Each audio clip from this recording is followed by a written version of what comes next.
And I read a devotional that said like something along the lines of like, if I showed you everything, you couldn't even handle it. And so time is a gift, and his timing is that gift, that he slowly revealed to us what we needed as we needed it, rather than just like onslaughting us with the whole thing right at the beginning. So as hard as it was just like, just trust me with this. And then he provided.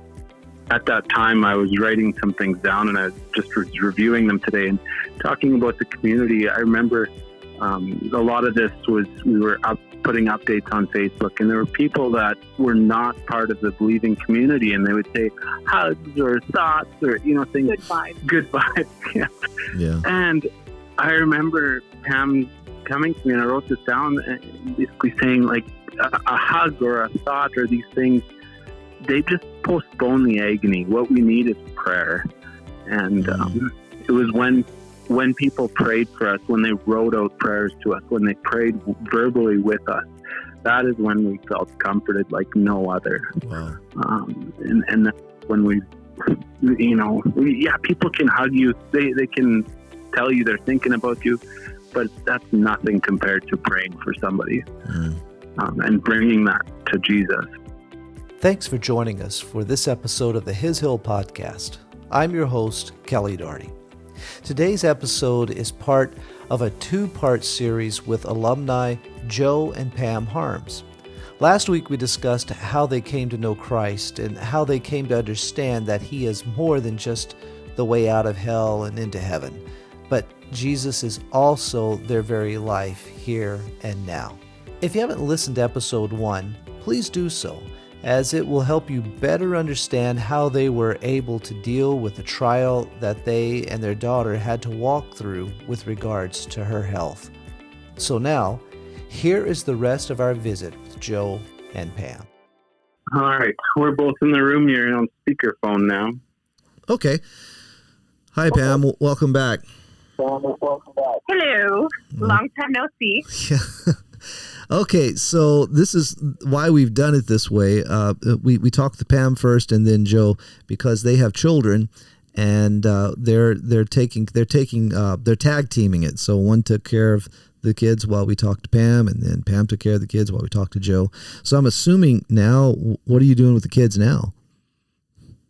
They are watching a cartoon, and the contingency was if there is blood, choking, or there was a third thing, then you can come upstairs. Otherwise, do not interrupt. So I think we should be good. That's great. Okay. How many kids do you have? We have 3 children. Kinley is 8. Violet is 6 and a bit. And Beckham is 3 and a half. Okay. That's awesome. And the pictures that you have. Well, how old is the kid? I'm sorry. What was that? Oh, I said we should have asked Joe. Yeah, Joe, how old are our kids? Could you have done it, Joe? Oh, absolutely. Exactly what she said. That's all there. So she was correct.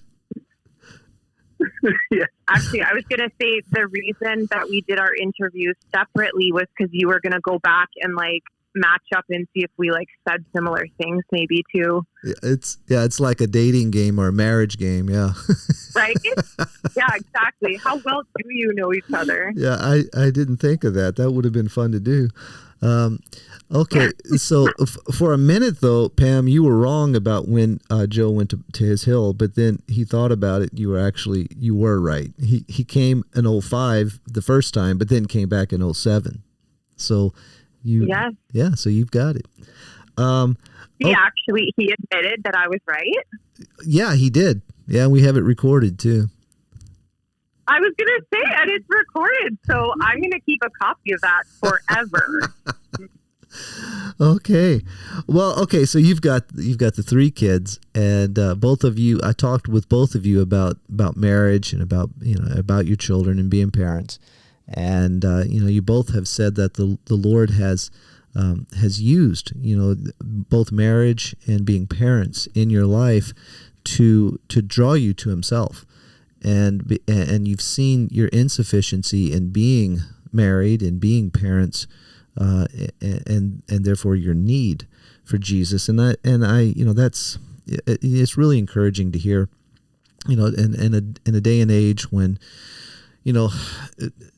Christian marriages are just as, proving to be just as vulnerable and weak as non-Christian marriages and families. And to hear that, you as a couple are seeing that, we do need Jesus, and to show that you're dependent upon him is encouraging.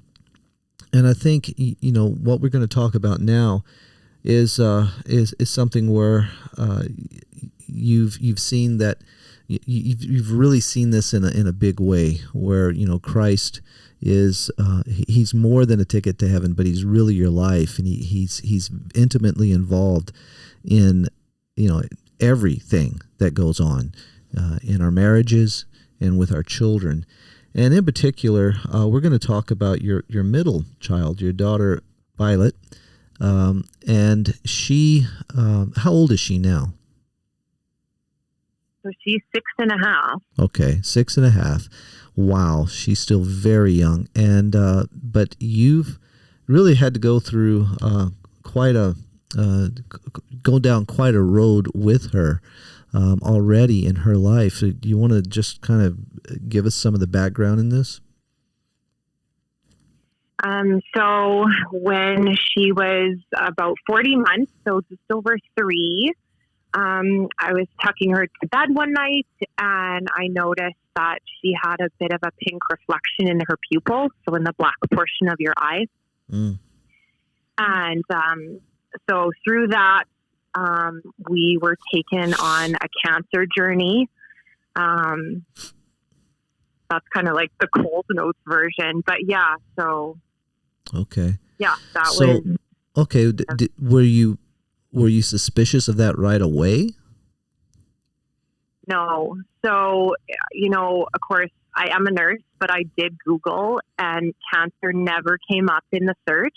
And I think that was like a provision from God, because of course it's the middle of the night and there's nothing that I could really do. I came back to the bedroom, and I don't even know if Joe really was awake. We also had a son who was like 4 months old at the time. So we were pretty tired and sleep deprived. And I tucked Violet in. I came back into the bedroom, and I said to Joe, Joe, there's something wrong with Violet's eye. I don't know what it is, but it's not good. And yeah, of course, I jump on Google and I'm looking, and, nothing's coming up that's making me think, yeah, this is what it is. And so we did have to see the eye doctor the next day, who confirmed that she had a detached retina. So that was the pink reflection that we were seeing. And so from there, then they kind of sent us to who we needed to. And so they can't really diagnose that until you have an MRI. And because she was so little, they have to coordinate a day where they have a pediatric anesthesiologist, and they kind of try to group a bunch in a day. So it was actually they told us they didn't know when it was going to be. And I think that was like probably the hardest challenge, was just like waiting and being like, there's something wrong with our daughter. We don't know exactly, although I think at that point they kind of already alluded to a tumor, because it's strange for a 3-year-old who's never had a head trauma to have a detached retina. So they never, of course, they were very cautious about saying anything, but yeah, waiting for that MRI, that was a really hard, it turned out it was about 5 days. But that time that was a really needed time. You want to say something? Well, I was just going to say, in the uncertainty, looking back, yes, it was 5 days, but in the uncertainty, it seems so long. You're not knowing when this is coming, and you're just waiting for the expected time. Okay. Yeah, I can't imagine. Was Violet in any pain at this time? Nope, there was absolutely no indication that anything was the matter. She didn't even have any, she didn't tip her head to the side, kind of looking through her eye oddly. There was absolutely no indication except for seeing that pink reflection. Okay. So what? Then what did they do after the 5 days? Then when you got the report?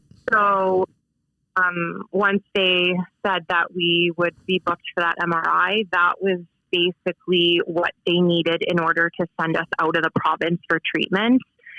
So at this point, they were pretty certain it was a tumor. And so, it's funny because thinking back, I don't ever remember them saying like retinoblastoma really. And yet the Toronto team, that's their specialty. That's where they're kind of housed at Toronto Sick Kids. And so in order to be treated there, we had to have a diagnosis or a tentative diagnosis. So that's basically what the MRI was for. And then once we had that, basically it was a matter of like three days. Like that was a Thursday, and we were flying to Toronto on the Monday. Wow. It's a very aggressive cancer. Once it starts to spread, it spreads very quickly. And obviously the proximity of the eye to the brain and the optic nerve, it typically either goes to the brain or it crosses to the other eye. So it's kind of, it's an urgent treatment that needs to be done. So yeah, it's strange that the week previous felt so slow because then everything else was like on fast forward. Okay. It all felt like, oh my goodness, okay, this is crazy. And what did, so you got to Toronto, and what did they end up having to do? So they presented us with, once they kind of did all their assessments of their own by their ophthalmologist, they basically said she's a classic presentation of retinoblastoma.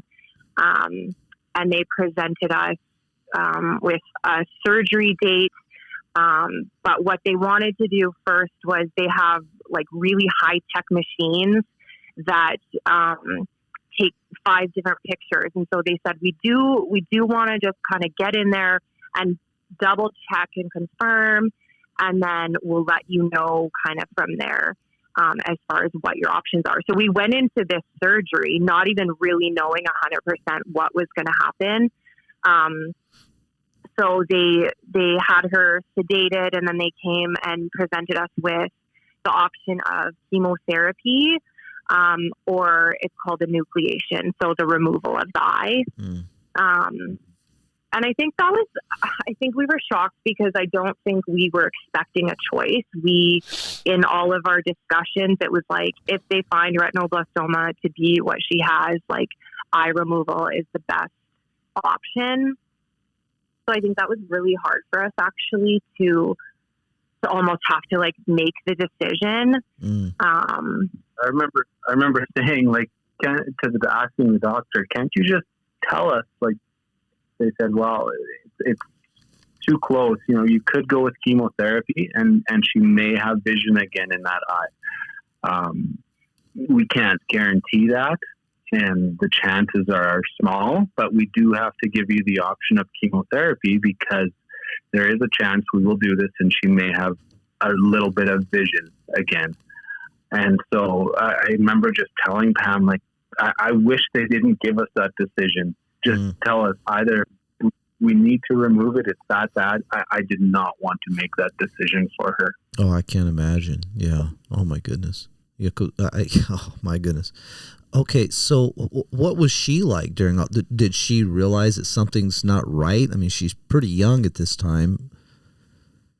I don't think so. I mean, she was quite anxious at this point. She'd been sedated a few times, and that wasn't really a pleasant experience. So, I mean, she kind of was her same self, but in a different place. And I mean, yeah, it's interesting. She'll tell us things now about being there.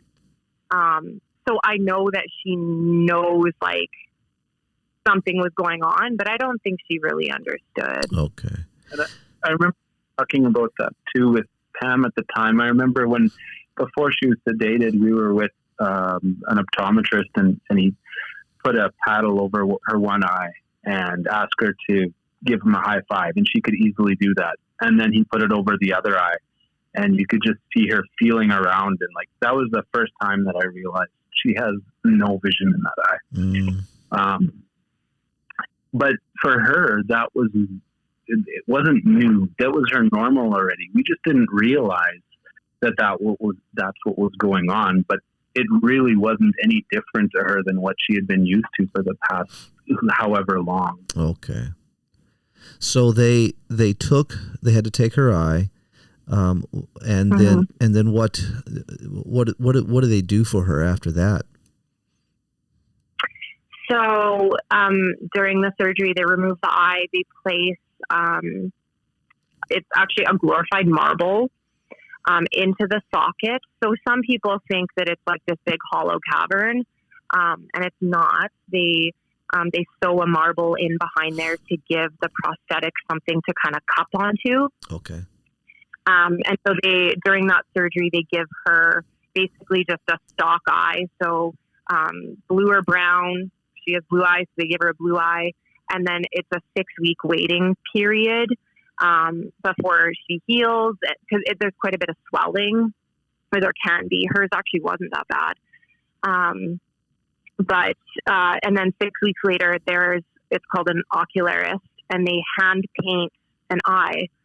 And it's actually the most fascinating profession that probably nobody knows about unless you need that. Wow. And it's absolutely unbelievable. It's a mix of like technical skills, but then the artistry that's required.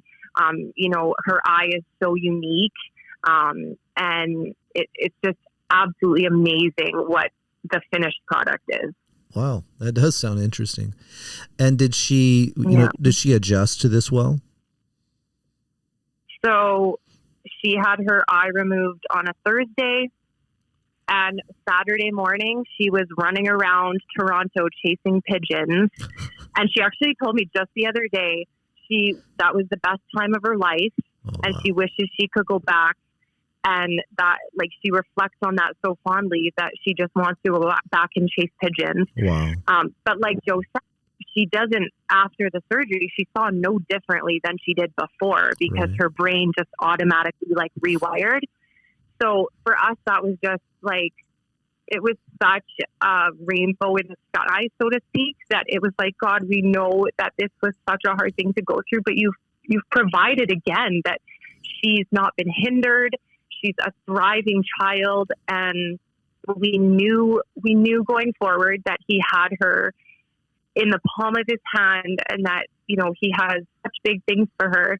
And so even though it was kind of like this grieving, this loss of her, I call it her Jesus eye, her eye she was born with, but now he's gifted her a brand new eye, just kind of like he does with our salvation, right? He takes our old and throws it away and gives us a new life. Oh, that's it's just such an awesome illustration of that. Yeah, that's a really neat illustration, because that's exactly what he does. He doesn't fix up the old. He gives us, the old man is dead. He gives us a new life. And that's exactly what what you're describing. That's really neat. So how were you guys through this whole thing? How did the Lord work in your hearts with this? Well, that week that we were waiting for the MRI, it was, like I referenced before, I'm kind of a doer. I don't like to follow the whole be still thing. Okay. Yeah. But I really feel like that was the time that we needed in order to prepare for what was to come. I don't know really what was going through your head, Joe, but for me, it was like, okay, God, like I need to dig in now, and I need you to be with me, because I don't know what's coming. And it's like, I can't control anything. I'm just completely at the mercy of you, and trusting you that, your timing is perfect. And I read a devotional that said, like, something along the lines of, like, if I showed you everything, you couldn't even handle it. And so time is a gift, and his timing is that gift, that he slowly revealed to us what we needed as we needed it, rather than just like onslaughting us with the whole thing right at the beginning. So as hard as it was just like, just trust me with this. And then he provided, and it's like, okay, God, we get it. Awesome. Let's move on to the next thing. So, it was invaluable. And our community, I mean, I can't even say how awesome, of friends that we have who prayed with us and kept our eyes on Jesus, because it's so easy. You talk to one person who doesn't look through life with the same lens that you do, and it's easy to give into fear and despair and all those things, and think about all the things that just aren't of Jesus. And so they were so important to us, just to keep us focused and yeah, just with our eyes on him. Okay.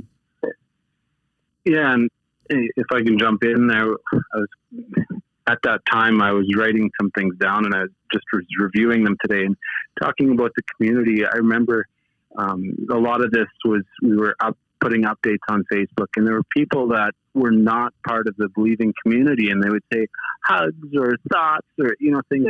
Good vibes. Yeah. And I remember Pam coming to me, and I wrote this down, basically saying, like, a hug or a thought or these things, they just postpone the agony. What we need is prayer. And it was when people prayed for us, when they wrote out prayers to us, when they prayed verbally with us, that is when we felt comforted like no other. Wow. And that's when we, people can hug you. They can tell you they're thinking about you, but that's nothing compared to praying for somebody and bringing that to Jesus. Another thing I remember about being in that situation and going through, it was a time crunch. Violet's sedated. We have to make a decision whether we're going through chemo or taking out her eye. And they didn't pressure us. They said, take the time you need to, but we also knew we had to make this decision. I remember calling one of Pam's friends and her praying with us and praying through this, and just saying, you have been praying, you've been seeking God out in this, so be confident in making that decision. And I remember thinking too at the time, like, how this is just an eye. This is, but God sent His Son to die. How can you make that decision for your child? Oh, wow. And just send him. Like, I had a hard enough time with just an eye to take out her eye. How can you send your son to die for somebody and make that decision for them? That was something that's really incredible. I think the Bible gives us the answer to that question, and I think you guys demonstrated it too, and having to go forward and go ahead and make that decision. It's John 3:16, for God so loved the world that He gave. Yeah. And it's, a decision like that is one from love. And, that's, that I appreciate you making that point, though, because we can cheapen, we can really cheapen God's love, maybe just by, thinking I deserved it. Why wouldn't He love me? But, you guys both in your testimonies, just telling us that, you were in bad places, but God loved. And I think that's something we need to remind people of, and to remember that, God loves us, and His love was costly. And in a way, like a lot of people don't understand, you guys kind of have a little bit of insight in that, to make a decision from love like that. How's Violet doing now? Oh my goodness, she's so good. And, it's interesting because somebody asked me if I have like triggers about it. And I thought, like, there's been so many good things that have come out of it. She understands God's love for her so deeply. She's the first person to say, like, you don't have to worry. God's with you. He loves you.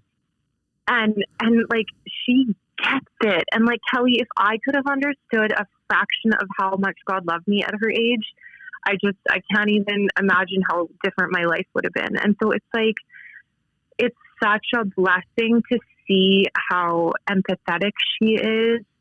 And I know that God has so many good things in store for her and how he's going to use her story. She actually just took her prosthetic eye to kindergarten for show and tell. Really? And yeah, she said we never really pushed her about it. I mean, obviously there's some kids in her class who go to church with us, so they know that that's her story. But I mean, they're like 6 years old, so it's not like something that they really ask about. But yeah, she said she wanted to do it. And so, yeah, we sent it. And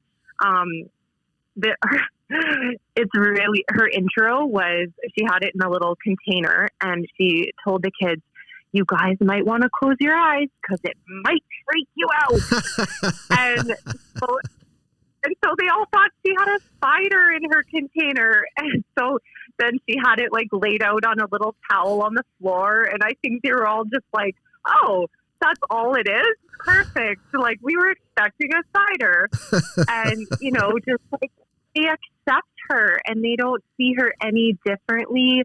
And she's just so confident in that. And I mean, I know that that's not always going to be the case, but I'm just an example of God's provision for her, that it was a positive experience and that he's given her the courage. And yeah, it's so neat to see how she understands who she is as a daughter of Christ. Oh, praise the Lord. That's an incredible story. So how is her health? Is she doing good? So, I mean, they got all the cancer, so it hadn't spread anywhere else. So, yeah, we've celebrated 3 years, so like half her life. She's now been cancer free. And every year we have a unicorn eye party and we celebrate. She's 6. She loves unicorns, so everything's unicorn. So yeah, we celebrate her unicorn eye and just how God's worked in her life, and she loves celebrating that. And so we're beyond blessed that she's healthy and she rides a 2-wheeler bike. She runs like you literally wouldn't know. She sees 20/25, which is almost perfect. Wow. So I know, right? It's just like absolutely gobsmacking. Wow. Well, thank you, Lord. That's awesome. What? Right? Amen. How would you guys? Is there anything you would have to say just to encourage parents that may be listening to this that are going through something that's similar with their family? Like you've said before, you keep your eyes on Jesus. That's we could have looked at the situation. We could have looked at all of the what ifs. We can fill our minds and our lives with what ifs. But the what ifs are not reality. Jesus is our reality. Amen. And he will walk you through this. We don't understand what good is. He is the definition of good. And so we need to understand him in order to understand these situations. Just look to him and reach out. I think one thing that was good for us was that we did share this with our community, with our church community, in that there was so many people praying and walking through us with this. I remember telling Pam, like, after we were through that kind of initial phase, I remember saying, I feel like something like this should have hurt a lot more than it did. Even though it hurt, that hurt was reduced dramatically by the church just surrounding us and praying for us. It's difficult to reach out. It is very hard to just open yourself up and be vulnerable with other believers even. But if you are able to, the power of that just Christ works through those people incredibly in comfort and in walking through these things. Okay, that's great. I appreciate that. Well, is there anything that you wanted to say that I haven't given you an opportunity to? No, I think that's good. Well, guys, I really appreciate you giving us the time and being so open and sharing your stories with us and the walk that you've had to go through with Violet. And just thank you for the example you've been. You've really been an encouragement. You know, I followed your journey on Facebook with all of this with Violet, and you know, the whole time, you know, you were just such an encouragement, and just the confidence that one could have in Christ and in His faithfulness in your life. So thank you for sharing that story. Thank you for taking so much time out of your evening and sharing this with us. It's been good talking with you. Yeah, it was an honor. Thanks for asking us, Kelly. Yeah, thank you. It's my privilege. Well, you guys take care and stay in touch. For sure, will do. All right. Thank you for listening to the His Hill podcast. We hope you enjoyed tuning in for part 2 of Joe and Pam Harms' testimony, and that you were encouraged by what the Lord has done in their lives. We are wrapping up our elementary weeks of camp tomorrow, and will welcome junior high campers to the Hilltop on Sunday. Please keep praying for this camp season that the campers would be open to absorbing the truth, the summer staff would remain energized and encouraged, and that we all would do everything for His glory as we head into the second half of summer. You've been listening to the His Hill podcast featuring our host, Kelly Doherty, along with Joe and Pam Harms. Again, thank you so much for tuning in with us this week. Remember to keep your eyes fixed on Christ, Alumni. He is the way, the truth, and the life. I'm Lizzie, and we'll see you next week.